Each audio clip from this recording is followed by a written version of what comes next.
વિરમગામ શહેરના અનેક નીચાણવાળા વિસ્તારોમાં વરસાદી પાણી ભરાવાથી ચારે બાજુ કાદવ કીચડ અને ગંદકીના ગંજથી લોકો ત્રાહિમામ પોકારી ઉઠ્યા છે। વિરમગામ શહેરના ભરવાડી દરવાજા, સામાસુરિયા, જૂની મિલની ચાલી, ગોલવાડી દરવાજા, બસ સ્ટેન્ડ રોડ, કસ્ટમની ચાલી, ખજૂરી પીઠા, હાથી તલાવડી સહિતના નીચાણવાળા વિસ્તારમાં વરસાદી પાણી ભરાઈ જતા ચારે તરફ ગંદકીનું સામ્રાજ્ય જોવા મળી રહ્યું છે। શહેરના હાથી તલાવડી વિસ્તારમાં 200થી વધુ મકાનો આવેલા છે, તેમજ સામાન્ય વરસાદે આ વિસ્તારોમાં પાણી ભરાવાથી ગંદકીના ગંજ જામી ગયા છે। અને આ છોકરાઓને સ્કૂલ તો જાય પણ એવી ગંદકી છે ને છોકરાને પગ પાકી જાય છે, હળી જાય છે પગ, એના હિસાબે રોગચાળો ઉત્પન્ન થાય।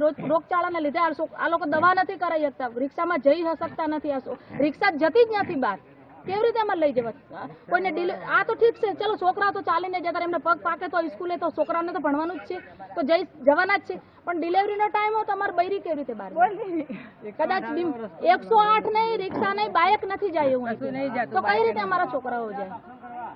નાના બાળકોને આ ગંદા પાણીમાંથી પસાર થઈને શાળાએ જવાનો વારો આવે છે, ત્યારે આ વિસ્તારની ભૂગર્ભ ગટર પણ વર્ષોથી ઉભરાય છે। પડ્યો ત્યારે ઘરે ઘરે પાણી ભરાઈ ગયા, ટેન્ડાસરમાં પાણી જતું હતું તે પણ આ લોકોએ બંધ કરી દીધું, નાના કાણા કરી નાખ્યા। અત્યારે અમારે એટલે મંદિર બાજુ જુઓ, ત્યાં આગળ 4 મહિના માટે પગ ભરાય, આટલા ઢીચણ સમાણા પાણી ભરાઈ રહે, બરોબર, એટલે મુખ્ય રસ્તા માટે કોઈ પાણી જવાનો નિકાલનો કોઈ રસ્તો જ નથી।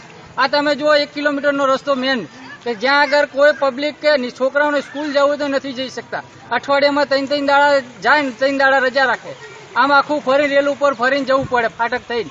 તેમજ અનેક વિસ્તારોના લોકોને આ ખદબદતી ગંદકીમાંથી સ્થાનિક રહેશો રાહદારીઓને પસાર થવું પડે છે, ત્યારે ચોમેર ગંદકીથી માખી મચ્છરોનો ઉપદ્રવ વધવા પામ્યો છે, જેને લઈને રોગચાળો ફેલાવાની દહેશત ફેલાય છે। હાથી તલાવડીમાં 2-4 દિવસથી વરસાદ બહુ છે, પાણી બહુ ભરાણું, છોકરાને આવવા જવાની બહુ તકલીફ છે, પાણી ક્યાંય નીકળે એવું નથી, માર્ગ નથી, એટલે બહુ તકલીફ છે બધાને, ને સાપરા છે કાચા, અને કંઈક કરી આપો। ઉલ્લેખનીય છે કે આ વર્ષે પણ વિરમગામ નગરપાલિકાના વહીવટીતંત્રએ પ્રી મોન્સૂન પ્લાન અંતર્ગત શહેરની વરસાદી ગટરોની વ્યવસ્થિત સફાઈ ન કરતા શહેરમાં આ વર્ષે પણ વરસાદ પાણી અને અસહ્ય ગંદકીમાંથી પસાર થવાનો વારો આવ્યો છે। આ બાબતે લોકોની એક જ માંગ છે કે નીચાણવાળા વિસ્તારમાં પાણી દૂર કરવામાં આવે અને વરસાદી ગટર સફાઈ કરવામાં આવે તો ગંદકી દૂર થાય તેમ છે। મારું નામ કરમસિંહભાઈ સોમાભાઈ છે સાહેબ। આ પાણી ભરાણું છે, અમારા 200-250 ઘર છે, ઘરમાં પાણી કરી ગયા છે વરસાદના, અને જવા આવવાની બહુ તકલીફ પડે છે, અને આ ગંદકી થઈ ગઈ છે તો પાણી ભરી રહેશે, છોકરાઓને નિહારે બેહારે જવાની બહુ તકલીફ પડે સાહેબ, કોઈ સાધન અંદર આવી શકે એવું નથી, એવી પરિસ્થિતિ છે સાહેબ, એટલે એનો નિકાલ કરી દેવા અને રસ્તાનું એટલું કરી દેવા થોડીક વિનંતી કરવાની। Piyush Kachhar, CN24 news, Viramgam.